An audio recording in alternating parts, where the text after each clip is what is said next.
So first law of thermodynamics को और सीखने के लिए हमें एक और टर्म सीखनी पड़ेगी, and you must have heard of, that is state function. Okay, state function. Before this, we need to know what is state. What is the meaning of state? State means information. This is the meaning of state. State means information. ठीक है. अब इससे में information कौन सी हमें मिलेगी?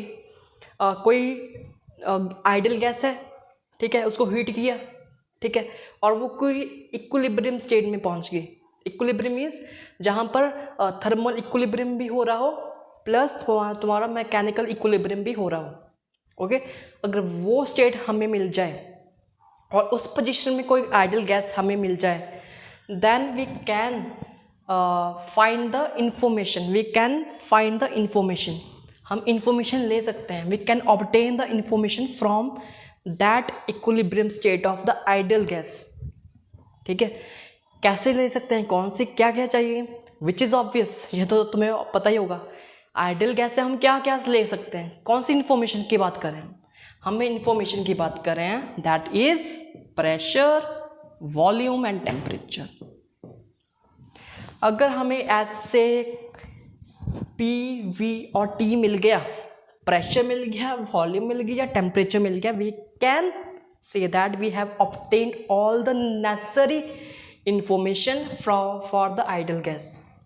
तो उसको स्टडी करना बस थ्रू दिस पैरामीटर से ही होगा.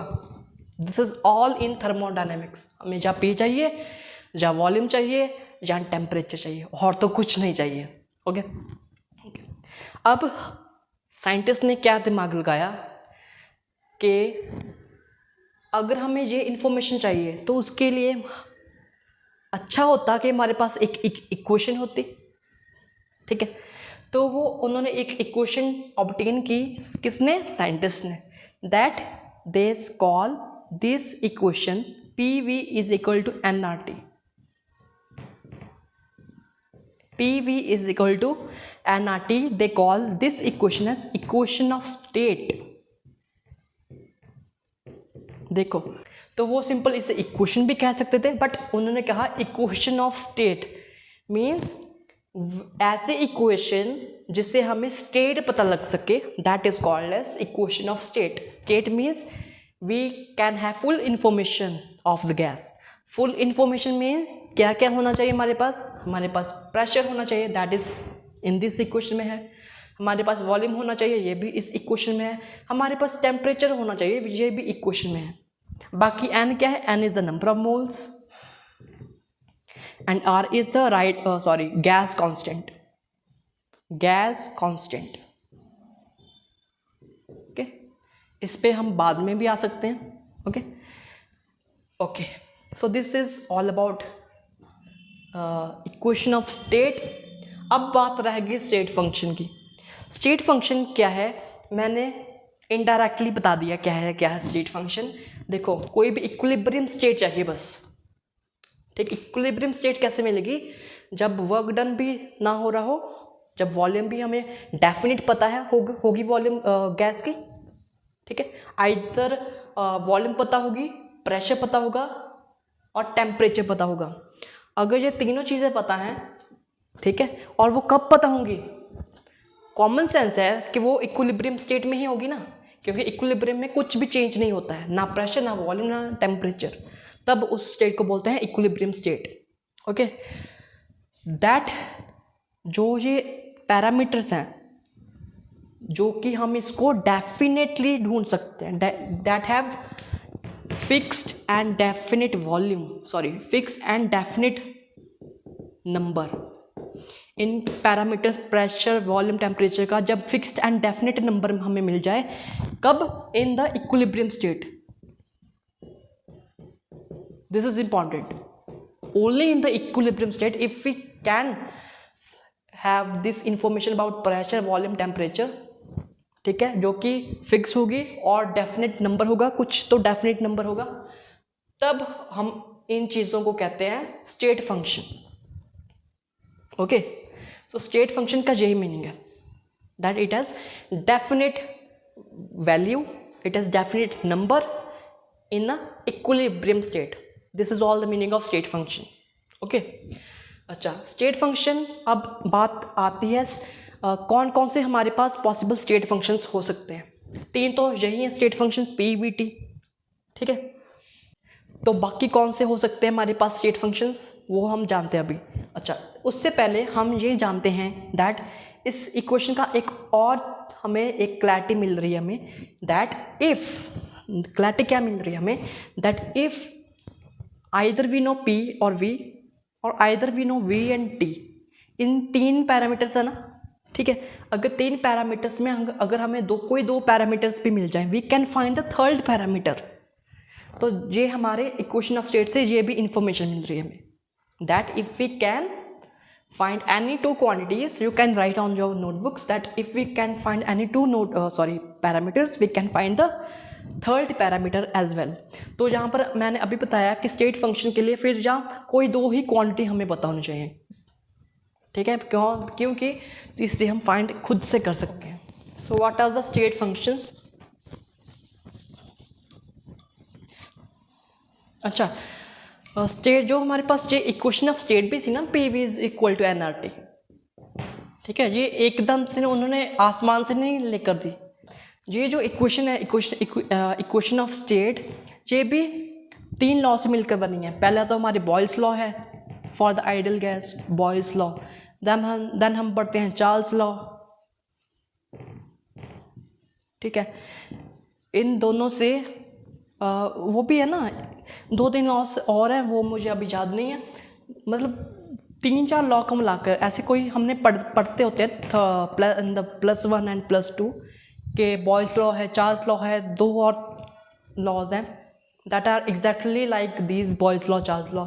इसमें हम पढ़ते हैं दैट इज़ 1/v है। इसमें हम पढ़ते हैं pressure is proportional to temperature है, जहाँ v is proportional to temperature है, ठीक है। प्रेशर यहाँ पर कांस्टेंट, टेम्परेचर कांस्टेंट। तो इन सभी से जो मिलकर हमें इक्वेशन तैयार करते हैं, that is this equation, okay. ये इक्वेशन इन लॉ से ही आई है, boils law, Charles law, okay. जो भी बाकी लॉज हैं उनसे ही आई है हमारे इक्वेशन ऑफ स्टेट, ओके।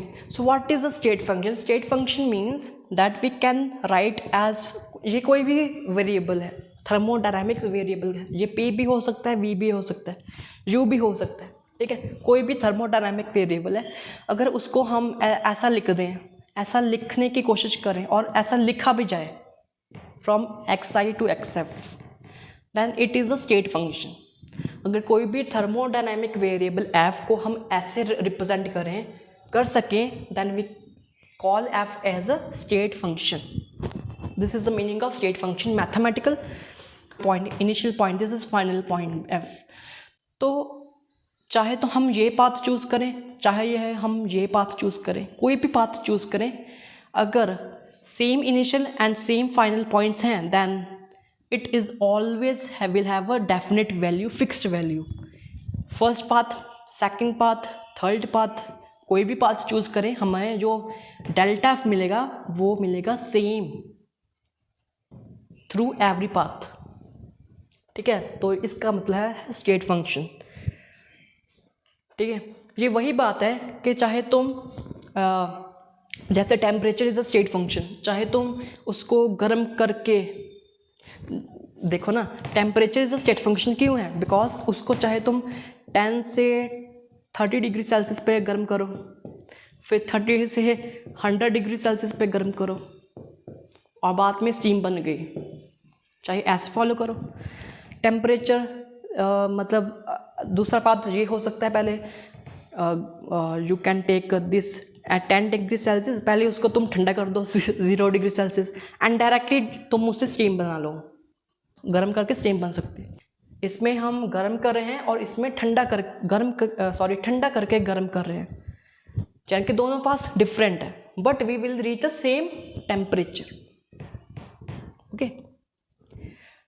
और इससे क्योंकि टेम्परेचर लिंक है हमारे इंटरनल एनर्जी से, जो कि हम आगे पढ़ेंगे, तो वो भी स्टेट फंक्शन है, वो भी दोनों पाथ में सेम ही होगा, ओके।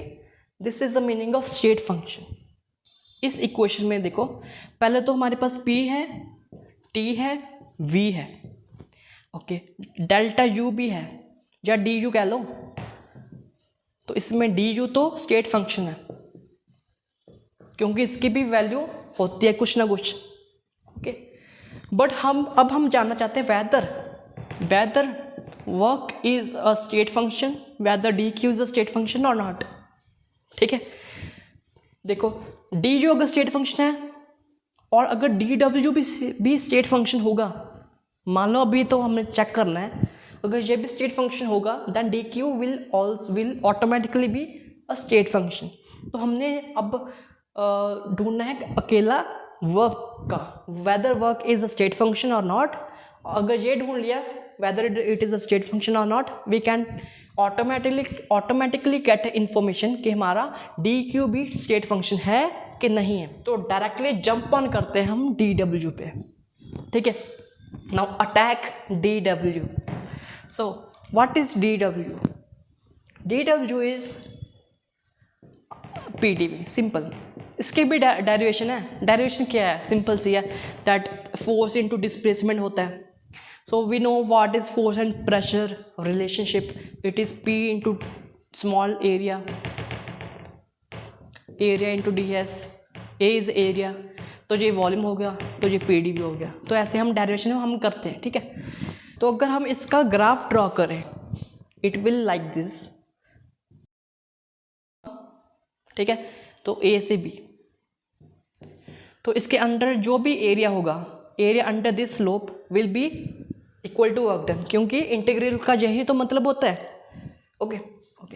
सो बट अगर हमारी दूसरा कोई प्रोसेस हो रहा है जो ऐसे जा रहा है, फ्रॉम ए से स्टार्ट हुआ बट उसने पाथ अब ये लिया, अब this is my first path, this is my second path. So we know that, okay, दोनों पाथ अच्छा एक स्ट्रेट पाथ भी ले लो, मान लो एक स्ट्रेट पाथ भी है, ओके। तो 3 पाथ्स हमारे पास हो गए। अब तुम्हें पता है कि सबसे ज़्यादा वर्क डन किस में होगा? In the second path, okay. सबसे कम होगा फर्स्ट पाथ और मीडियम में होगा थर्ड पार्ट, क्योंकि एरिया सेकंड का सबसे ज़्यादा है, तो वर्क डन भी उसका होगा, because this integral is nothing but area under the graph, area under the slope. तो तीनों प्रोसेसेस देखो, ए और बी, ए पर शुरू हो रहे हैं एंड बी पर ख़त्म हो रहे हैं, तीनों processes, but different path they have chosen. That means work done is not a state function. जहाँ ये इससे तो क्लियर ही हो गया, work is not a state function, क्योंकि दो the final and initial points are same, but वो पाथ मैटर कर रहा है ना इसमें। अगर पाथ से ही हमारी वैल्यू डिसाइड हो रही हो, जैसे वर्क की वैल्यू हम पाथ से डिसाइड कर रहे हैं, that means it is a path dependent variable. W is a path dependent variable, तो ये तो स्टेट फंक्शन बिल्कुल भी नहीं हुआ, ओके। तो अगर ये भी नहीं है तो डी क्यू क्या है? अगर ये स्टेट फंक्शन है तो ये है नॉन स्टेट फंक्शन, तो ये भी नॉन स्टेट फंक्शन होगा हमारा डी क्यू, ठीक है। तो D Q and D W both are the non state function, वो स्टेट फंक्शन नहीं है। ये है सारा मामला। अगर ये वीडियो तुम्हें पसंद आई हो तो then you must like, share and please subscribe to my channel. Thank you.